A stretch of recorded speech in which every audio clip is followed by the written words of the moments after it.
Vikki. Thank you, Madam Deputy Speaker. There is no doubt that the Conservative government left our public services in tatters and the NHS on life support, and that this government was left with no choice but to make tough decisions.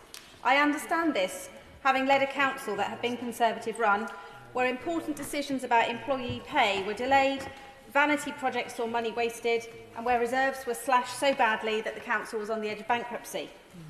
But to govern is to choose, and I am shocked at the short-sightedness of some of the decisions made in last week's budget. It is true that the average worker won't see a tax rise on their payslip, but their employer will now be calculating whether there will be any pay rises at all next year, or whether to issue some of their workers with their P45. Shops, pubs and cafes facing increases in national insurance and national minimum wage are already struggling as households deal with the cost of living pressures and their own rising prices in energy and stock, and were promised full reform of business rates. Instead, their costs will skyrocket as their 75% business rate relief is slashed to 40%. Granted, the relief has been made permanent, but where is the commercial landowner levy or charge on internet giants?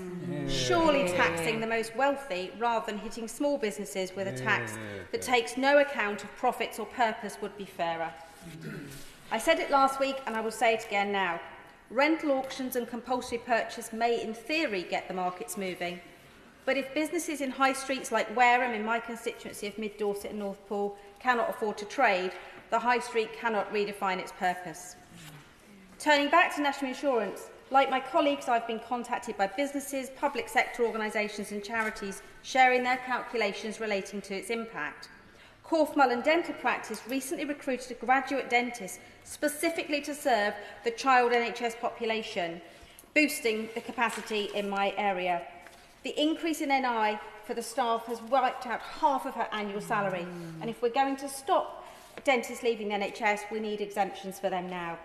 Julia's House Children's Hospice has calculated their NI increase is £242,000 a year. And shockingly, Tops Nursery, that has several early years settings in my constituency, has calculated a £500,000 increase without any additional increase in childcare funding. The Lib Dems have called for taxes on energy giants and big banks. We agree those with the broadest shoulders should pay more. But this budget has mistaken whose shoulders are broad. So I'm asking for urgent consideration of two things. Rethink the national insurance change to exempt organisations allied to the NHS and education, like GPs, hospices and nurseries, and get the extra money from big banks and share buybacks.